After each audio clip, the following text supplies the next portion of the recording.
ابدی رسول جو ہے وہ ہم سب کو سمجھانے کے لیے، ہم سب کو سکھانے کے لیے خداوند کے زندہ پاک کلام میں سے کیا بتا رہے ہیں کہ اس لیے میں تم سے کہتا ہوں کہ آدمیوں کا ہر ایک گناہ معاف ہو جائے گا، ہر ایک آدمیوں کا ہر ایک گناہ معاف ہو جائے گا، لیکن وہ گناہ معاف نہیں ہوگا جو روح القدس کے خلاف کیا گیا ہے۔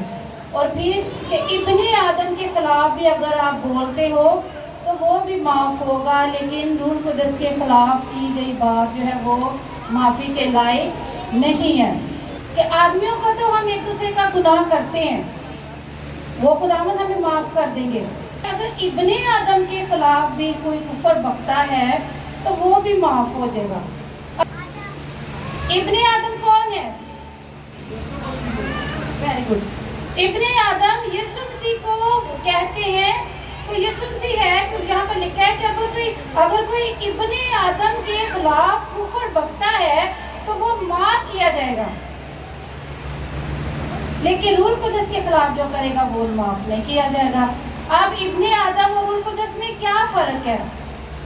دونوں ہمارے لیے سیم ہے، باپ بیٹا روح القدس، سب کی عزت سیم ہے، سب کا رتبہ سیم ہے۔ تو یہاں پر دیکھیں کہ یسوع مسیح کی جب ہم بات نے خود اپنے آپ کو پیش کیا، وہ اپنی مرضی سے عرش کو چھوڑ کر فرش پہ آئے۔ کیوں آئے تھے زمین پر؟ ویری گڈ، ہماری خاطر آئے، ہم پر ترس آیا، ہم سے اس کو پیار تھا، اس پیار کی خاطر، اس انمول پیار کو جتانے کے لیے یسوع مسیح ناصری اس دنیا میں آئے۔ تو وہ ہمارے لیے اس دنیا میں آئے، انہوں نے مشکلیں، پریشانیاں، مصیبتیں برداشت کی، پھر وہ مرے، زندہ ہوئے اور آسمان پر چلے گئے۔ لیکن جاتے جاتے انہوں نے کیا کیا؟ انہوں نے ایک وعدہ کیا کہ میں چاہتا ہوں تمہارے لیے ویری گڈ دوسرا مددگار تمہارے لیے بھیجوں گا۔ تو دیکھیں ہم تو اس لائق بھی نہیں ہے کہ ہم یسوع مسیح کے خلاف کفر بکے، ہم ہیں اس لائق، کوئی ہے اس لائق کہ یسوع مسیح کے خلاف بولے؟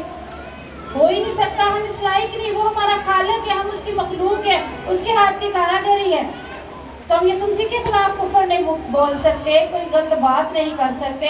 تو دیکھیں روح القدس جو ہے وہ یسوع مسیح نے ہماری مدد کے لیے بھیجا ہے اس دنیا میں۔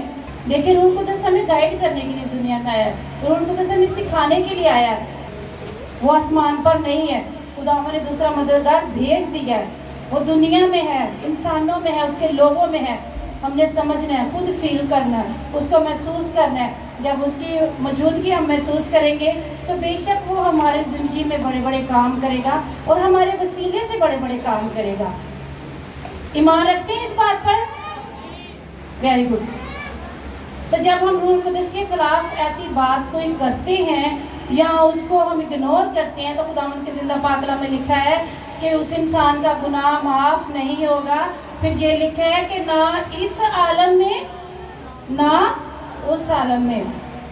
تو دیکھیں جب اس عالم میں ہی ہمیں کوئی معافی نہیں ہے، دوسرا عالم تو ابھی آگے کی بات ہے، ابھی آگے جائیں گے تو پتہ چلے گا۔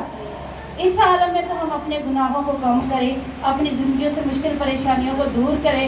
دیکھیں اگر ہم چاہتے ہیں کہ ہم کسی اور کی مشکل پریشانی کو دور کریں تو پہلے ہم نے اپنی زندگی سے مشکل پریشانیوں کو دور کرنا ہے، اور یہ سب کیسے ہوتا ہے؟ صرف اور صرف دعا سے۔ جب ہم دعا کرتی ہیں تو ہماری دعائیں جو ہیں وہ خداوند کی حضوری میں پہنچتی ہیں۔ دیکھیں کہ روح القدس جو ہے وہ بھی ہمارے لیے کیا کرتا ہے؟ خود آہیں بھر بھر کر ہماری شفایت کرتا ہے، ہمارے لیے دعا کرتا ہے۔ تو جب وہ ہمارے ساتھ ہے تو ہمیں کسی بھی چیز سے ڈرنے کی ضرورت نہیں ہے۔